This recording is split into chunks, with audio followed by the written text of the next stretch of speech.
We were climbing a little mountain to the south of Kathmandu on the day before the earthquake. We'd gone for a staff retreat with all our editorial staff, and we were looking down at Kathmandu and the mountains, and actually talking about what would happen if there was a big earthquake, because this was something that we've been writing about for the last 10 years. And of course, as you can see, this scenery, the stunning scenery, is also the reason for the seismic threat that Nepal is exposed to. That was what happened exactly at 11:56, looking down from the mountain at Kathmandu. It was like the city was being bombed. There was puffs of dust rising up from collapsed buildings. And our own mountain, that looked like the whole mountain was being lifted up. And down below, you could see that it looked like the whole city was being destroyed. This was my first tweet from up there. We still managed to get a signal. So you can see 5 minutes after, a picture of the valley below with the dust rising. And major earthquake hits Kathmandu, major one. We're not very articulate when we tweet while the ground is shaking. So the story went out first on social media, right? There's no time to file, there's no time to check or edit. You're just sending out raw information to the world. And because we thought it was the really big one, I even tweeted saying, "World needs to know."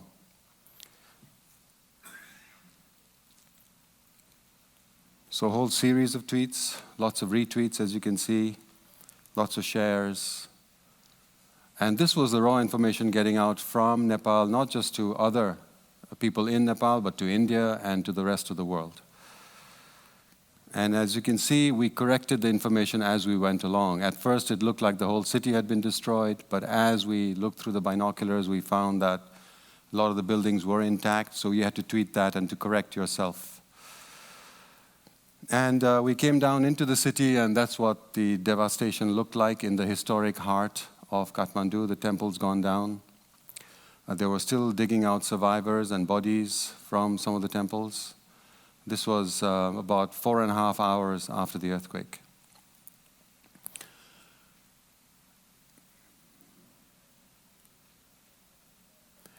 The international rescue and relief came in almost immediately. The top 2 aircraft are from the Chinese Air Force and the Indian Air Force, and they're both the same aircraft, the Russian-made Ilyushin 76. So 2 countries with the same aircraft coming in with relief supplies. The picture below is of the US Marines, Osprey aircraft coming in from their Air Force base in Okinawa, and with mid-air refueling somewhere over Thailand. So this began to look a bit like a military exercise for the various air forces and military armies that came in. But it was extremely important to have them because although we were in Kathmandu and it looked like Kathmandu was badly hit, as information started coming in from the mountain towns like this one, it looked like things were much, much worse up in the mountains. And the information was very scarce from the remote villages. And so once the helicopters came in, we could go out and try to assess some of the damage. And it looked very bad. Highways had been blocked. You couldn't get there unless you had a helicopter. Relief supplies couldn't get there. In some villages, not even one house was standing.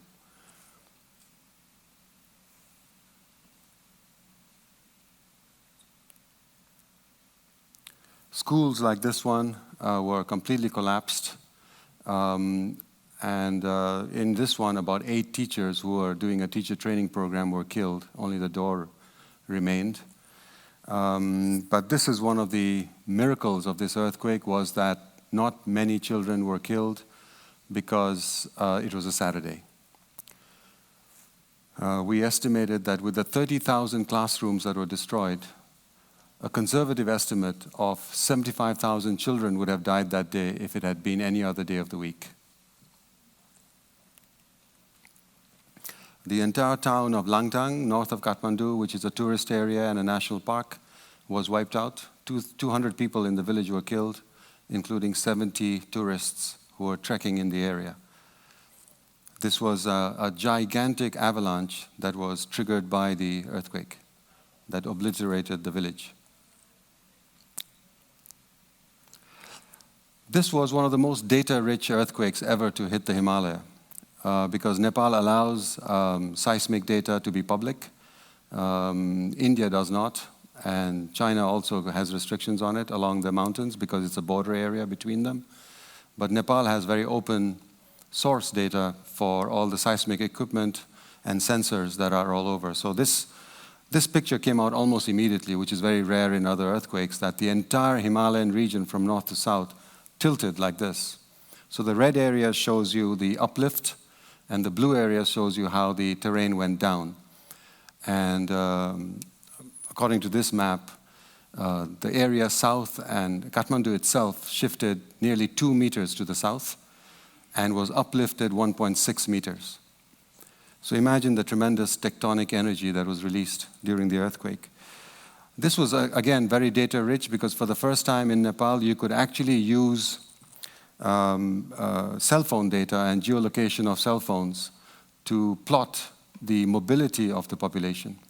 So the cell phone provider Ncell, together with flowminder.org, got together and mapped where people were moving in the aftermath of the earthquake. This became extremely important data for mapping to plan your response, relief, where are the people.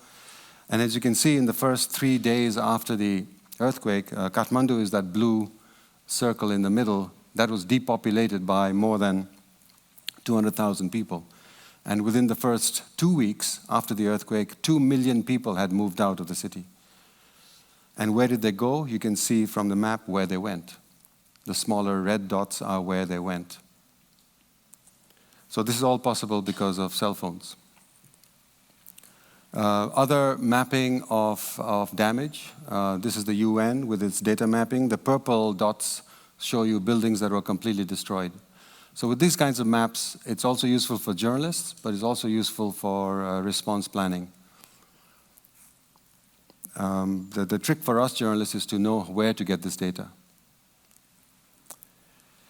It was also a very image-rich disaster, lots of really dramatic video and images of rescues. This one was a Facebook photograph that became iconic because it was of a 4-month-old baby that was pulled out alive after nearly 24 hours under the rubble. And as you can see, almost not a scratch on him. So we used images like this for our magazine as a cover. And since after the earthquake there were no ads, we spread it out across the back page as well. And on the right, below right, you can see the baby 1 month later looking at his own photograph on the cover of our magazine. Another one of the same baby went in the English language paper, also blown up. This cover itself became an iconic cover of aftermath of a disaster, how you use images at a time when there is a lot of hopelessness, grief, bereavement, how the media can be useful in trying to raise hopes of survival. We also use Twitter a lot to disaggregate the data. There's lots of statistics, and numbers, as you know, can be mind-numbing. You lose track of what these numbers mean when you talk about thousands and thousands. But it became important to say, okay, so how many orphans are there? How many lost one parent? How many lost both parents? So disaggregating data told you a different story to just the figure of 9,000 killed. And we integrated these Twitter visuals, capsules with the actual story and linked them to the story that it was about. So of the 9,000 killed, 2,000 had wives and 2,000 widows from the earthquake. So no one had done this kind of a breakdown. And it also showed where the response should be because the widows were totally powerless, helpless. They didn't know where to go to get relief supplies. They didn't know how to work the system to approach the government for relief. So visualization like this really helped, especially when you talked about classrooms, about hospitals, about health services that were affected. And Twitter is a great medium for this because it not only allows you to send the information out, it also directs traffic to your larger story about it. Just putting up statistics on the Twitter feed does not bring you traffic. An ethnic breakdown of the fatalities. So which ethnic group was hurt the most? So the story was in our paper, and we put it on Twitter with the graph. And it gave you a very clear idea of the disproportionate way in which some ethnic groups were affected because they were poorer or happened to be living in the earthquake zone. Now, I'll get a little bit into pre-earthquake. This was nothing new for us. In 2004, we did a story saying it's coming soon. Nepalis need to remember the horror of 1934 so it doesn't happen again. 1934 was our last big earthquake. It was 8.3 magnitude. It killed 10,000 people in the city. And every January 15th is our earthquake day. So every earthquake day we did supplements like this to warn government people about the coming earthquake. This was in 2013. 2 years ago, we did a very similar story about thinking the unthinkable. Are we prepared? And our conclusion was we are not. What do we have to do to be prepared? 2015, earlier this year, we wrote a story about a little eatery that had been completely destroyed in 1934, killing 25 people, and it's still functioning. And 4 months before the earthquake, we had an editorial saying unnatural disasters. That is, we shouldn't call it a natural disaster because it's buildings that kill people, not earthquakes. But of course, nothing was heeded. I think the only thing we were doing after all this coverage was we were preparing to be prepared on April 25th. We were not prepared. And after the earthquake, we did investigative stories like this one, which looked at buildings. The upper left is an engineering college that was 7 stories high, and that's what it looked like after the earthquake. But because it was Saturday, 500 lives were saved. There would have been 500 students and teachers inside that building if it had been any other day of the week. But as we investigated it, we found that the building, the engineering college, had itself flouted the building code, had a permit only for 3 stories, and had built 7.5. And we looked at other buildings that had collapsed in Kathmandu, as you can see in that story, post-mortem of collapsed buildings. 38 killed in one building, 17, 30, 17, 28, 12. All those buildings had flouted the building code. And we went to look for the documents about the building permits. Some of our reporters risked their lives to go into the municipality building, which was damaged and was leaning on the side, to go in to get these documents and to photograph them with their cell phones as the aftershocks were shaking that building. So to get proof of wrongdoing and bribery and the flouting of the building code, we needed to go in to buildings that were themselves damaged. But lessons are not learned. This building is still standing. There's still people living in them. And so we go back to what is the definition of news? How do we define what is news? It has to be breaking. It has to be sudden. It has to be spectacular, hopefully with lots of really great visuals. Because if you don't have visuals, it's like a tree falls in a forest, and if there's no one to witness the tree falling, then it didn't fall. It has to be out of the ordinary. News has to be negative. There have to be lots of casualties, and hopefully there should be well-to-do fatalities, people who are well-to-do. If they're poor people, it doesn't make news. If it's far away, it doesn't make news. If it doesn't happen with visuals, it's not news. And that's what we saw in the earthquake is it did make news. The international media did come, at least for 4 days, but then they left. So what is this number, do you think? Well, this number is the number of children that are killed, that die in Nepal every year to preventable causes. So these are unnecessary deaths, deaths that could be prevented with vaccines or very simple treatment. If you break this down, it's about 250 kids per day. So 250 children die every day in Nepal to preventable causes, but we don't have headlines every morning in the papers saying 250 more children died. Why doesn't this make news? This is also a disaster. It's a silent emergency. 1,200 people were killed in one disaster, 159 died in another. The top picture is of Bangladesh garment factory where 1,200 garment workers were killed. The same year, Hurricane Sandy in the eastern seaboard of the US, 159 killed. Which one do you think made more news and more headlines around the world? Well, Hurricane Sandy. Why? So disaster journalism needs to reinvent how we would define news. We have to reinvent what makes news and for whom. And I think I just listed the kind of thoughts that we have, this is sort of our checklist of what we use to do disaster. We should be in the business of predicting disasters, that it's happening. It's not a question of if, but it's a question of when. It's coming. The big one is coming. Are we prepared? To give an early warning. During disasters, we correct credible information. As the moderator said, raw information correct information is very short supply just after a disaster. To demystify the data, there'll be lots of data, but you can just numb your audience with data. But you have to demystify it, you have to visualize it, you have to map it.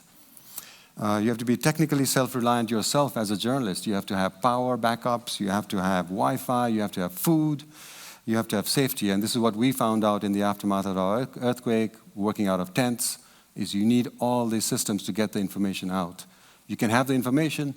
If you don't have the electricity, if you don't have the Wi-Fi, if you don't have the phones, you can't get it out. Don't follow the pack and get away from the herd. There's a herd mentality after an earthquake. Everyone goes after the same story, the same visuals, and they're competing with each other. And this distorts the reality because they focus on the negative, the destruction. 80% of Kathmandu was intact after the earthquake. But you will remember the visuals you saw from Nepal was that it looked like the whole city had been destroyed. So why did that happen? How did the media distort the reality? By focusing only on the destruction. So this is a lesson for us, journalism trainers, journalists ourselves. How do we correct this distortion in future disaster? Disasters will drag on. You have to follow up, and not just during anniversaries. The media will go on. The international media will move on to another disaster, but we have to stay there. And this is what the same city looks like today. It has been cleaned up. And of course, because the international media is no longer in Nepal, there's no one to cover the other political disaster that's happening at the moment as we speak, which is that the entire country has ground to a halt because of a blockade by India, and there's no one to cover it. Thank you. Thank you, Kunda. We'll move on to Tateiwa-san. Thank you so much for coming on. I'm from Japan. Work for NHK, Japan's public broadcasting. But a few years ago, this Japan public broadcasting called NHK started 24 hours English news, and I was assigned to be editor here there. But as we know, there's no master of disaster. I mean, nobody knows about a disaster. So I just chose to do looking for an Asian way of investigative reporting, and I got to tell. I told my friend that I'll talk about it the Asian way, and the people back in Japan were saying, "What is the Asian way?" And I said, "Well, it's not like a Western part of the Western kind of investigative journalism, trying to do something aggressively, but we could do something." Then they said, "Oh, people will see." You don't have any guts, and not just you, but every Japanese journalist might be considered as no guts, so don't do that. But what I would like to do is just to focus on what I'm going to do and what we have to do in disaster. It might not be an Asian way, but it's something that sometimes like investigative reporters and investigative journalists are trying to be a hero, but when you are in the disaster zone, I mean, nobody's a hero. So we have to be something we have to be someone who is helping the people there. And that's the kind of message. And when I was assigned to be an editor, so everybody would probably think that what are you going to be doing? And we know that this Fukushima is a disaster, but so I started the Nuclear Watch, and I selected my director. One of them sitting somewhere. Here's. And what I selected, I chose someone who could read the documents. They don't have to be going around the field, but just to read the document and analyze it, and to find out something. So those four are. So I asked him to just read the documents, and let me tell you about the recent work on.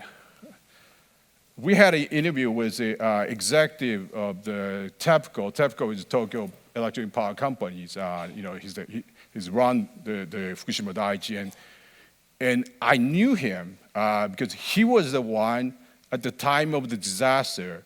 He was in charge of the second nuclear power plant, and he saved it. He saved the power plant from meltdown.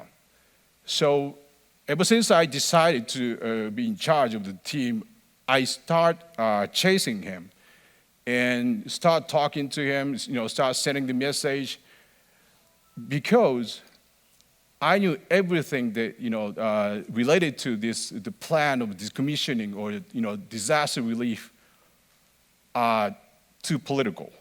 Nothing to do with based on the scientific evidence or scientific knowledge. So I was keep on asking him. It was something like this, because the Japanese government had the plan to decommission the plant, starting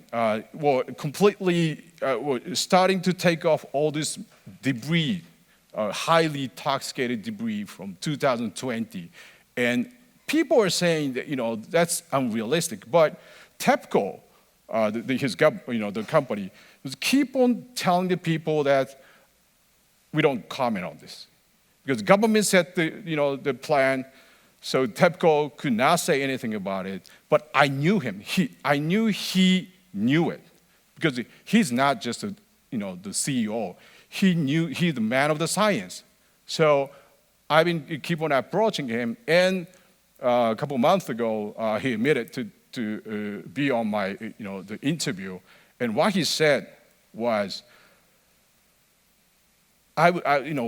from my question, what he said was, I cannot say it's impossible to start,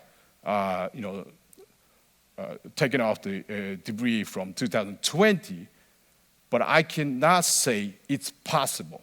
And also, what he said was, what I asked him is, what do you need the most now? And I thought his answer would be the money or something, but what he said was experience.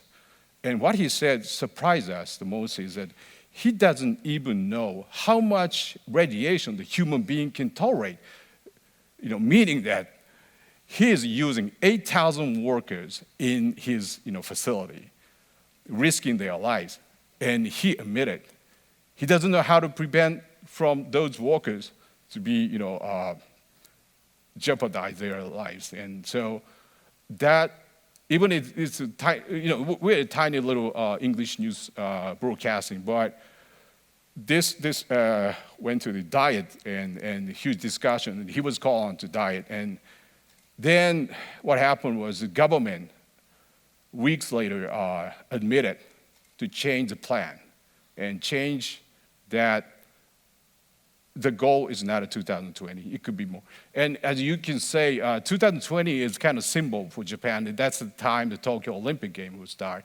So everything was like a 2020, but because of, I don't say because of our broadcasting, but he later admitted in the Diet, so the government changed the plan, and they postponed the goal, and that's what it is. And everything that we did, it was not the fancy, we didn't do anything, super scientific the tools, but all what we do was just to read the documents. And one of the documents that we focus on is a Kurokawa report. That's a Diet member chose the committee, and headed by Professor Kurokawa, and he clearly criticized the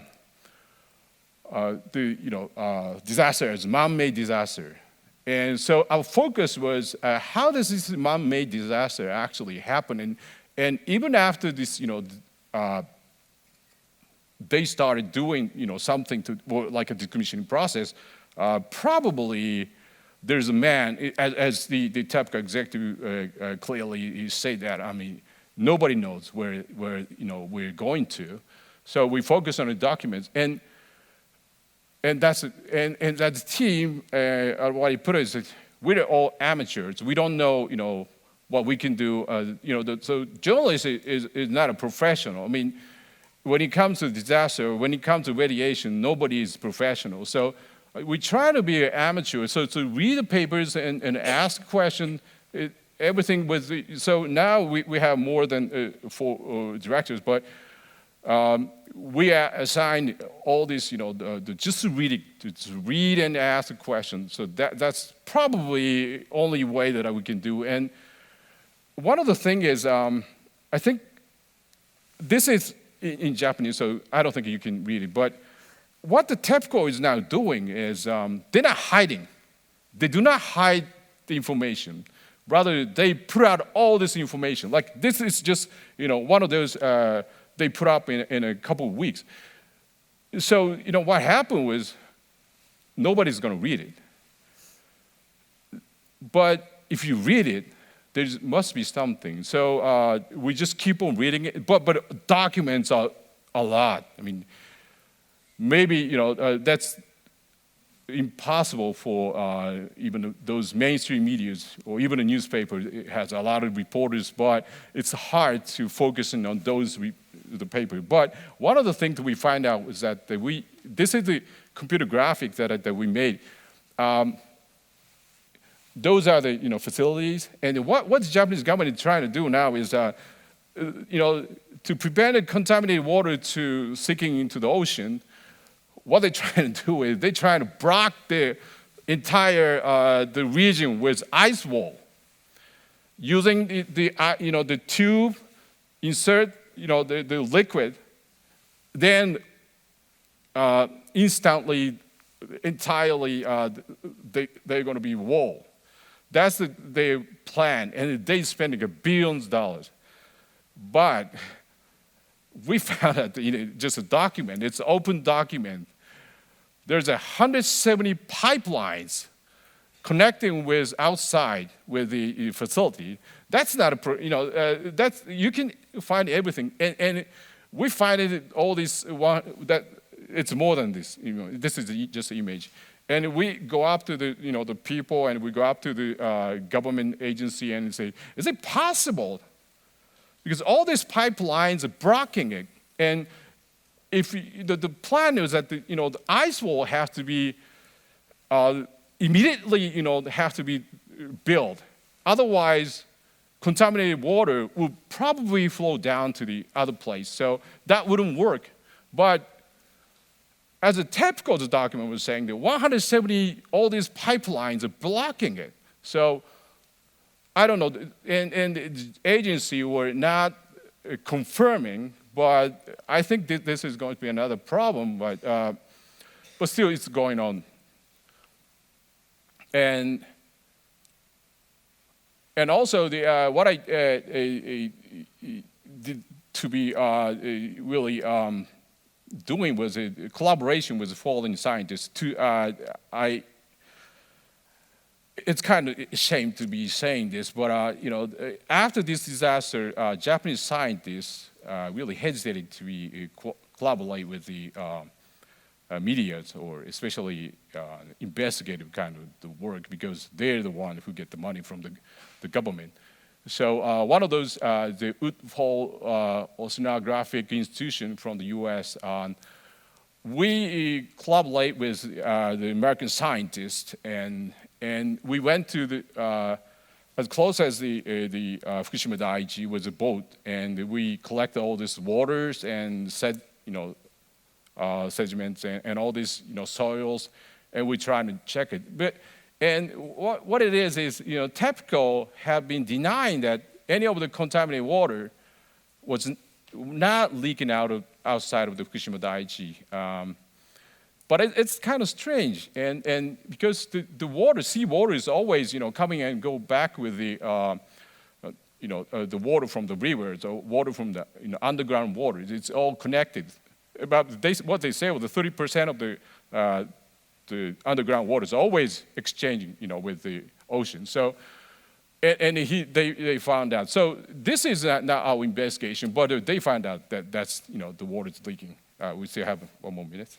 Thank you. And also what we did is as amateur, we don't want to just focus on ourselves, because like using this the computer graphic, I just finally made up my mind that why don't we just bring in all these computer graphic people here. So instead of we go up and find out the truth and tell them what to do with it, what he did was we brought them into the TEPCO, and with the TEPCO engineers and the computer graphic people, they start discussing.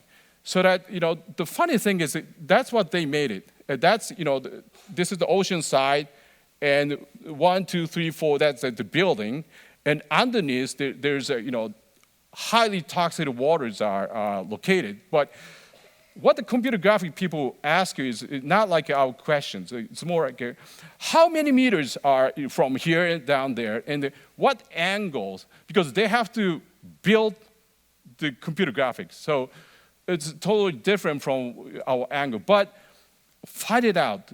Even TEPCO engineer find out. Then this water might flow into which way or that way. So there's something that the journalists cannot, find out. But other people, what I said was a computer graphic, but it could be somebody else.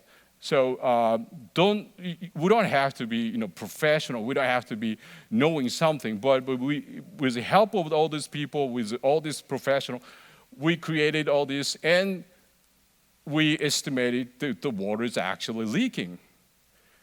And finally, what's important, and this is probably, you might not like this, but what I call as agent waves, is I didn't ask, we didn't want any of the scoops. I mean, we didn't want any breaking story. We just wanted news. And because, in disaster area, there are the people suffering. There, the survivors are having a hard time. So we don't have to be excited with our own news. And also, the funny thing is, as said in all everybody, so disaster, a couple of years past the disaster, I mean, people lose interest, and so the viewers, readers, most of them don't care. Actually, even like Fukushima Daiichi, because radiation cannot be seen by the people. So, but what's important is we have to keep on following the story even after people lose their interest. Thank you. Thank you. Now, Natalia, Thank you. please.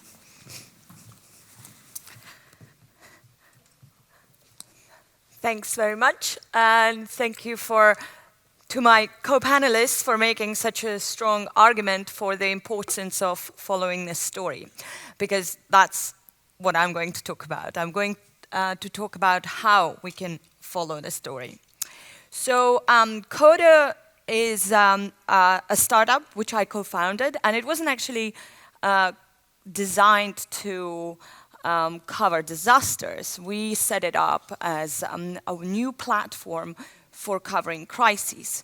But of course, disasters follow a very similar pattern to the one that the crisis coverage follows, which is one we've seen in Nepal, in Japan, in Libya, in Egypt, in Ukraine, in all these places where a team of international journalists descends on the place, carpet bombs it with coverage, and then they leave for various reasons, many of them very good reasons, and then that place completely disappears from our screens, our newspapers, the headlines, only to, most of the time, burst back into our lives when the spotlight returns.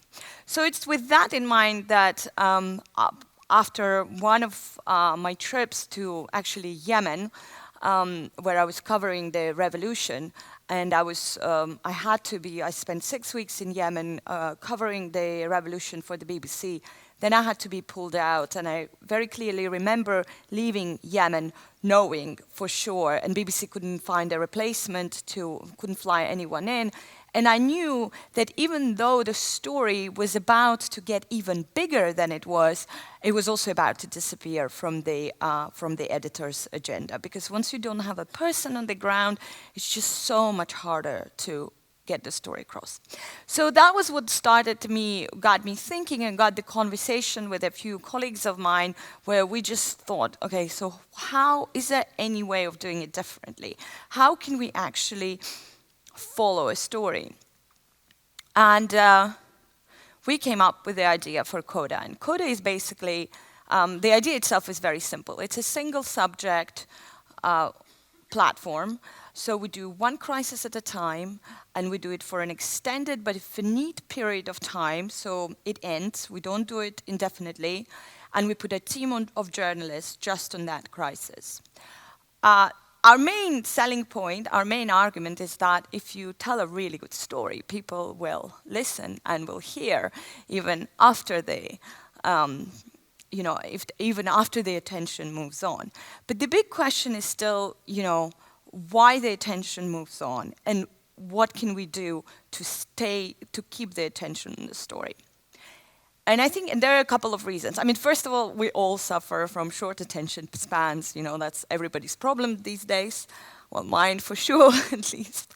But also the resources are scarce, so the editors have to, and a lot of stuff happens, so editors have to keep journalists moving. Even for journalists who stay back, wires will always have people on the ground. There are local journalists who are doing the most important work any journalist is doing. But even for the wires, once the editor's attention moves on, it's very hard to keep it. But I don't think any of that is the main reason why we don't stay on the story. I think the main reason why we don't stay on the story is because we are still thinking in terms of the old formats of the past. And if you think about it, the platforms of the past are disposable. The newspaper, you print a story in a paper, you read it, you put it in a pile, you throw it out. You watch a television piece, it disappears, which forces us, the journalists, to tell the same story again and again and again, which makes it very difficult for us to, tell the sequel of the story, because we have to start from scratch. We have to work on the assumption that the reader or the viewer knows nothing. But that's the way it always was. And for a while, what we did is we just copied these old formats in the past onto the digital. But actually, digital platforms change everything, because we no longer have to tell the story. Digital platforms give us an ability to create a completely different type of storytelling experience. So we realized that, these days, basically, coders and designers are the new cameraman and soundman. So we worked together with the team of designers to create a design prototype of what we're trying to do. I'll take you very quickly through the slides. But as I said, this is a design prototype. We're launching in November, and it will look, so we're still playing with different ways of structuring the stories, the follow-up to stories. So we took Ukraine as an example of a crisis that we would cover. But again, as I said, it doesn't have to be. It can be a natural disaster, because natural disasters, like in the case with Nepal, in Japan, if you think about, Burma, where a natural disaster brought a huge political change, and that was basically missing from the narrative because no one was following up on the disaster itself. So what happens after the disaster often matters almost more than the catalyst event itself. So when you come onto the platform, onto the website, you basically see the layout of, the 3 most recent articles, pretty basic. But the key to our storytelling is what we call currents. And you can see the bar at the bottom. And basically, you click on the bar, and these are the currents. And the currents are editorially chosen themes within each crisis that we cover. So we basically deploy onto a story along with the mainstream media, along with everyone else, but we take the long view from the very beginning, and we divide up the story that we're covering, the crisis that we're covering, into big themes that are happening. And the idea is that currents are dynamic. They can change as the time moves on. They can merge into each other. They can end, and new ones can begin. As you see, each dot on this, and this is a very basic view of the currents, and we're now playing with various ways of doing it, but the goal of it is very much to create a storytelling experience where you can get sort of a big picture and the intimate at the same time. So you click on a, on a piece of content, and this happens to be, a video element of the coverage. And again, the coverage, what we are doing, we don't do breaking news at all, because the mainstream does a fantastic job with breaking news, and Twitter and social media is very good at it. What we're trying to do, and what we feel is lacking the most, is the context and the big picture. So, and one of the ways of getting context is actually investing in continuity, in following certain characters on the ground, in following up on certain issues, and making it, very, in some ways, very, very intimate. So it's not about 269 victims of a car bomb in Baghdad, but it's about Saeed, who lives in Baghdad and who just lost his friend. And as you see, in each, with each piece of content, you should see where it sits, which currents it sits in. And you can use the current as a navigation tool as well. So, and then, the half-open view of the currents will give you a view of sort of where that story is in relation to others. So that's an example of a photo story, and the idea is that we'll have the geographical verticals basically, where we'll be covering countries and regions and focusing on crises within them. So it's a kind of a new twist on it. There are single subject platforms that are doing one theme at a time, but this is a slightly sort of new take on a single subject storytelling, where we're doing several at the same time with a team of journalists dedicated to each. So yeah, that's an example of a hypothetical example of Afghanistan. So I think this is probably all we've got time for, and it's probably better to open it up to discussion, right? Yeah. Thank you.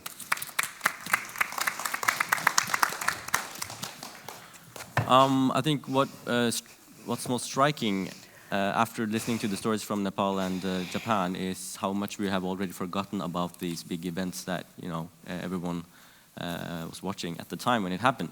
Kunda, I want to ask you, because there's a lot of myth creation and myth spreading after these kind of events. Do you have any examples from Nepal, and what are they? Well, resilience tends to get exaggerated.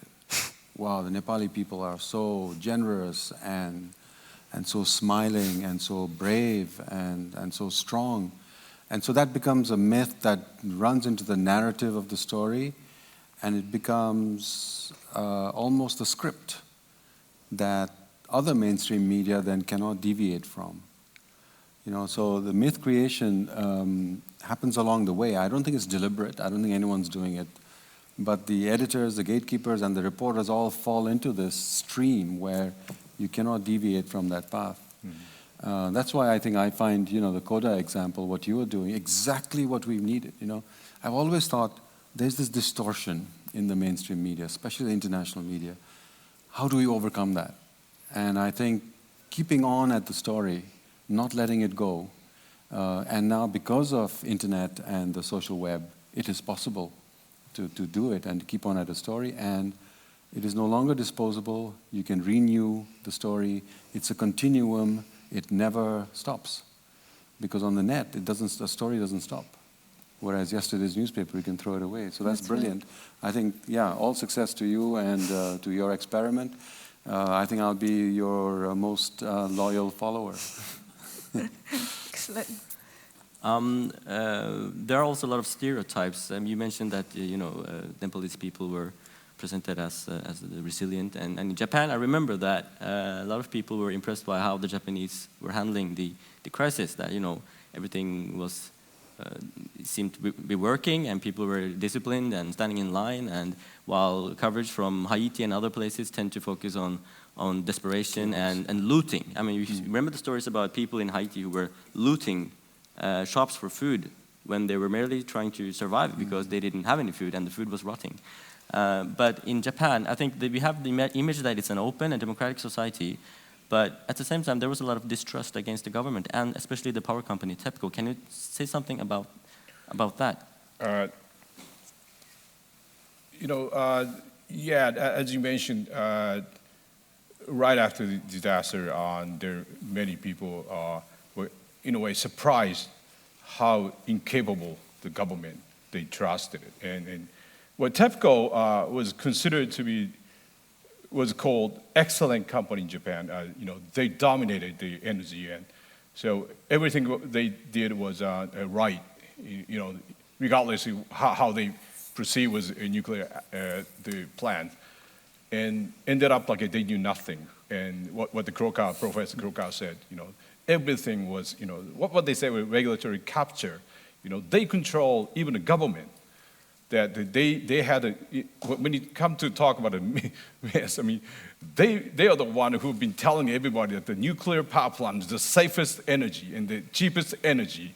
So the Japan has to be, stick to this energy. And many people believe that, but everything crafts in a day. So this is natural that even the Japanese people, they're conservative and they're not emotional, but at the time of the earthquake and tsunami and disaster like that, and they start raising voice. But that didn't actually last. I mean, that's it's not the same here now. I want to ask you, Natalia. A lot of us, most of us, have bosses, and even if you want to do. Why do you think I started a startup? To get rid of them? Yeah, I mean, I want to ask you because even if I think it's a general problem that most of us want to stay on the story, but they can't for various reasons. What's your advice to people who want to persuade their bosses? Just come and work for us. Or be your own boss. Or be your own boss. Or be your own boss, which is increasingly possible. But obviously with,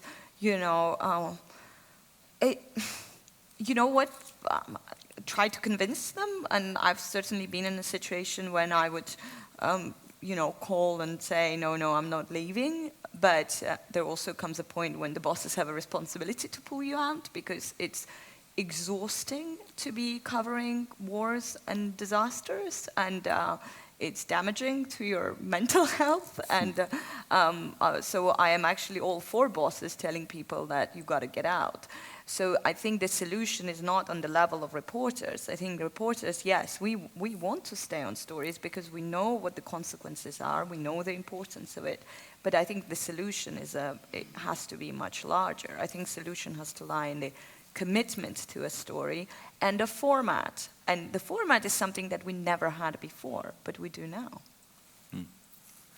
Kunda, I want to ask you also, you said that it was important to get away from the herd when disasters happen.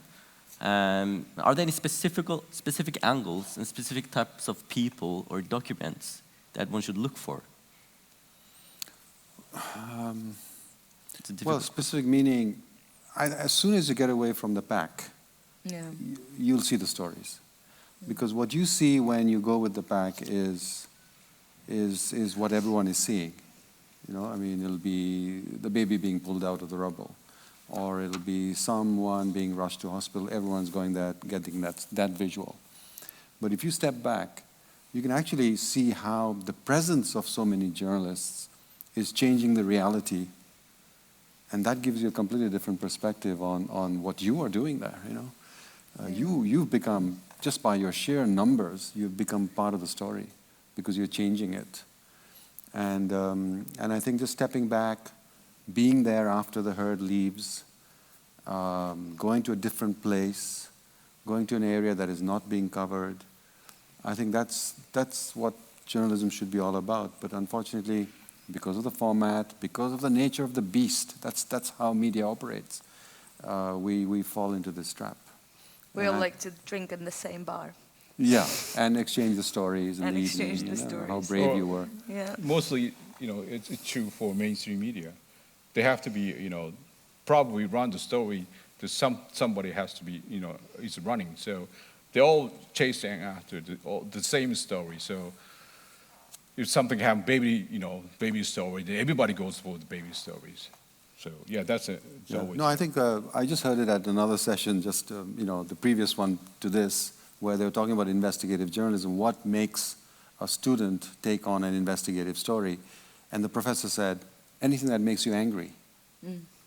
And I think that's a very good motto or to follow, because after the earthquake, what made you angry? It made you angry to see that 37 people in this building had to die unnecessarily because it flouted the building code. That building should never have been built. So then you find who was responsible.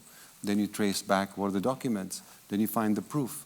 Then you get your investigative story that no one else has done.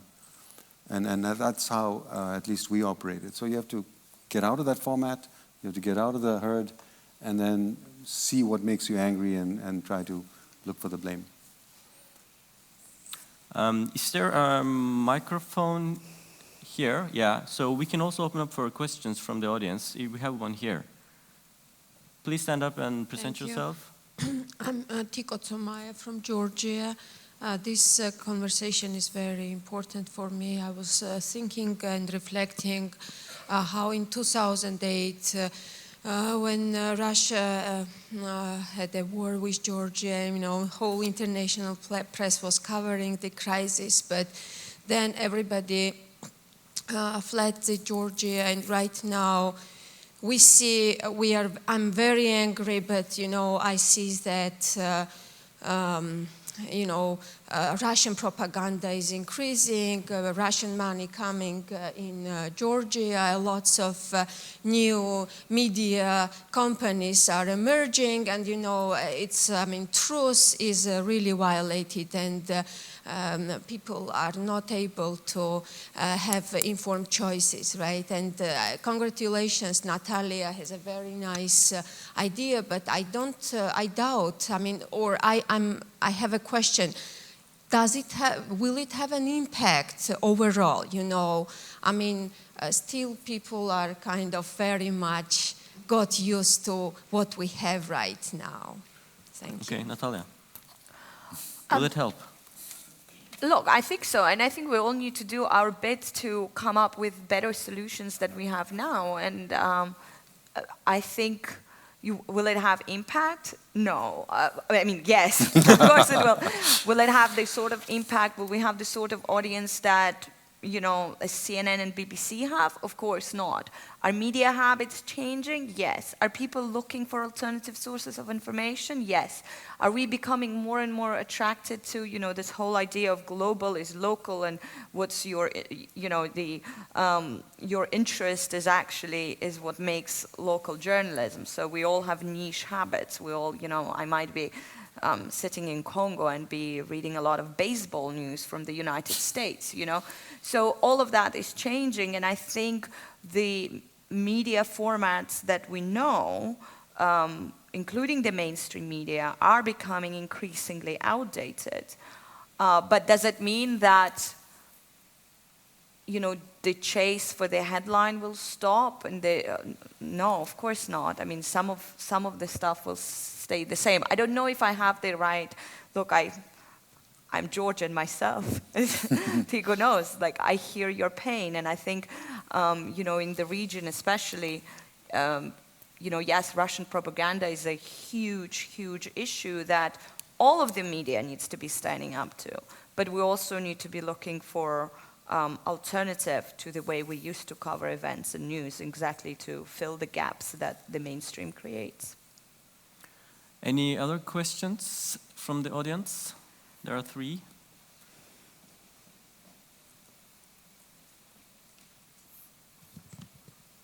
Thank you.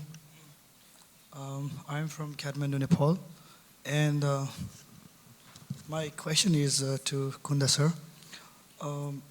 While reporting disaster,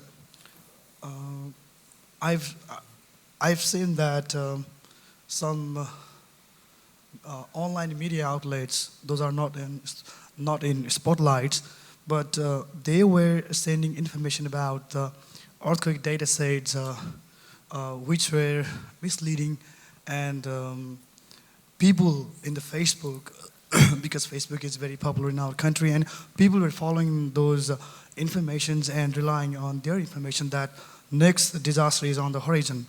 And I've also found that there is some kind of data discrepancies of earthquake between National Seismological Center from Nepal government and the other USGS data. And while mapping those data in our newsroom, it was really difficult to which data to follow. And I asked to my news director which data to follow so that we can disseminate correct information about the earthquake and other aftershocks data. But as we all know that the disaster is always unpredictable. That's why in that case, how prominent media and other mainstream media can play a vital role in fact-checking so that we journalists can be resilient, and that could be helpful for the public. And the other question is, when first time in 25 April, the first earthquake hit the country, and people were so worried about that next earthquake will come soon, and it happened next time. That is in 29 April, I think. And in that case, how media can play the effective role in order to raise awareness to the people about how they can survive from the next disaster, even in the disaster period. Thank you. Thank you. Will you do that? It looks like Georgians ask questions to Georgians and Nepalis ask questions to Nepalis. It's all right.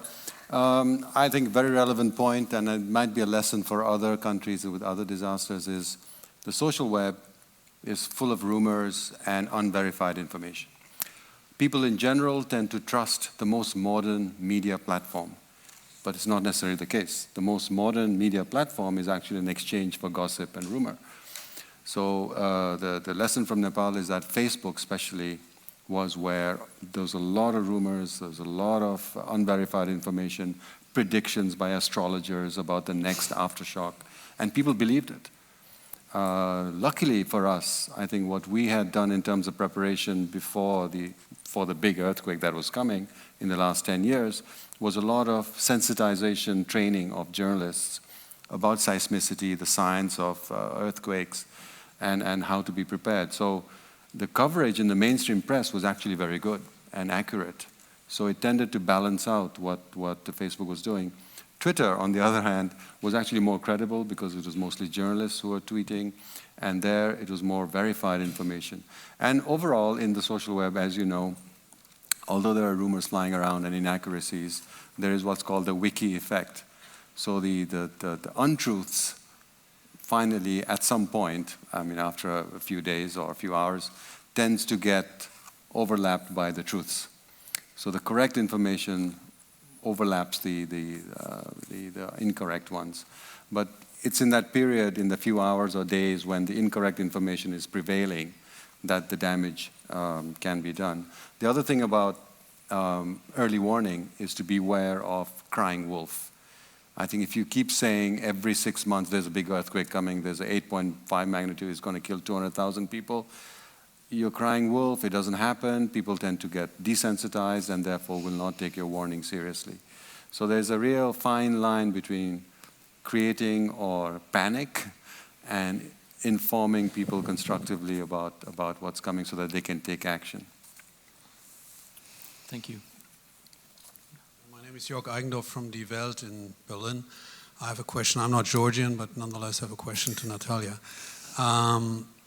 You said that you have the same problem as we all have once you're in a crisis and the whole thing becomes less interesting for your editors at home, but a journalist thinks it's amazing stories you can now research because everybody else is gone and you have now the whole thing in front of you. Me, for example, I have the problem with Russia. I mean, and the Ukraine. That story is dead right now, though there's still war going on, and you really have trouble to convince your editors that you have to focus and that you have to put resources into it, because it will come back. Can you give us one or two examples where you were in that situation? What did you tell your editors to stay? How did you convince them, and what was the secret you got out of it for the rest of your life, so the next 5 times you can stay though they want you to leave? Look, I worked for news. I worked for BBC News. We don't stay. You know, we don't stay in a meaningful way. What I've done, and I've done more and more of it in recent years, is I've gone back to do documentaries about something. And of course, documentary filmmaking, or, you know, I've done radio and both television documentaries. That's a form of a follow-up. That's very important, but it kind of targets a slightly different audience. I mean, I've had plenty of, you know, I have plenty of examples where I would call and say, I also have examples where I remember being in Iraq and saying, and you know, spending a month in Iraq and saying I wanted to stay for another month, and editors pulling me out. And at the end, you know, I realized that actually they were right to pull me out, because when you are working 18-hour days, which is what you do for the news, you know, you just can't function for that long. Another thing is that when you are doing, you know, there is a problem with the whole, I'm convinced that 24-hour breaking news channels will very quickly become a complete thing of the past. I'm convinced that at some point they will just cease to exist, because news does not happen as fast as we would want it to happen. And what happens is that we are still under pressure to create news. So, I mean, I can't begin to tell you the number of times I've stood in front of that camera saying, yes, yes, John, yes, the situation is very tense. We're very worried it's going to get out of control back to you. And you do it again and again and again, 3 times an hour, and it gives you no time to go out and do meaningful reporting, because you constantly have to file the updates and do another live. And tragically, the newspapers, once they got online, followed the same pattern, making their reporters file constant updates. And all these updates are going into, we're treating the internet as this bottomless pit. We're just throwing information into it. Whereas if we structure it differently, if we use what has already been reported and put it against the update, you know, it's going to be a completely different experience, which will give journalists a lot more time to you know, go into proper reporting. But all of that involves reimagining digital storytelling, and newsrooms don't have time for it. Although, I mean, of course, plenty of them are doing it. And, you know, there is a real pull. You know, 3 years ago, we were all told that, oh, yeah, online can't do long stories, 700 words maximum. Now, everyone's doing 7,000-word long reads. So we're still in this discovery process. But I think one other thing, I'm not sure I answered your question, but I'm failing to answer your question because, you know, I would stay longer. I would sometimes convince them to stay, that I should stay or I should do a certain story, but it would always be in the form of news or in the form of breaking news. So there was no meaningful follow-up, if you know what I mean. And I would like to, for a second, to go back to your question, and I think you know, as a journalist, I'm sure you can relate to it. You know, there is a lot when you see disasters and when you see human suffering, you do a lot of soul searching, obviously, and you think, what's the point of doing any of this? You know, these people are going to die and it's going to be horrible. And I think, you know, the answer that I've sort of come up for myself is that, you know, no matter how little you do to help, the best thing you to do, the least you can do, and probably often the best thing you can do is create a record. And it's where we fail to create a record, which is why it's so important what you're doing, because you're creating a record that will be there for others and for the generations to come. And I think that's why, yeah, maybe we want to change the way the media works, but it's still, but that's where the follow-up is so important, because it's so important to be creating that record. Well, I am afraid we are out of time, but we'll have the last question. Yes, from there. Yeah. Hello. Thank you very much for the sharing. I'm Trish from Caixin Media in Beijing. I think what you have done is really so meaningful, like to try to record or try to evaluate why the earthquake or why the natural disaster is happening. But I'm wondering, I would like to also know that, I would like to ask Mr. Tateiwa, about like how much effort and how many people are devoted into the after disaster investigations? You know, we're in a really small group with a limited budget, and we don't have that much money. We're in a tiny little unit in entire company, and so approximately 4 or 5 people. But you know, as we say, we don't have that much money, so we don't have that much, the budget to send people to the place. But so that, you know, one of the ways is it's great to be out the field, but there's many in the documents. So one of the, you know, the things that we had to do was just read documents, but still, you know, we have the probably 5, 6, and at the most. But once again, what I say was we don't have to be, you know, just isolated them ourselves from others. There will be scientists, you know, other, you know, great reporters from, you know, around the world, and I you know, always talk with those foreign journalists who's interested in, and also, as I said, designers, you know, computer graphics. They ask terrific questions, and what the typical engineers even didn't know it. So we could have used all these sources, and you know, with the limited budget, with a couple of those unskilled directors, but we're still doing. Thank you. Okay, thanks to the panelists, and thank you all for being here. I think it's lunchtime soon, so we can get some food. Thanks.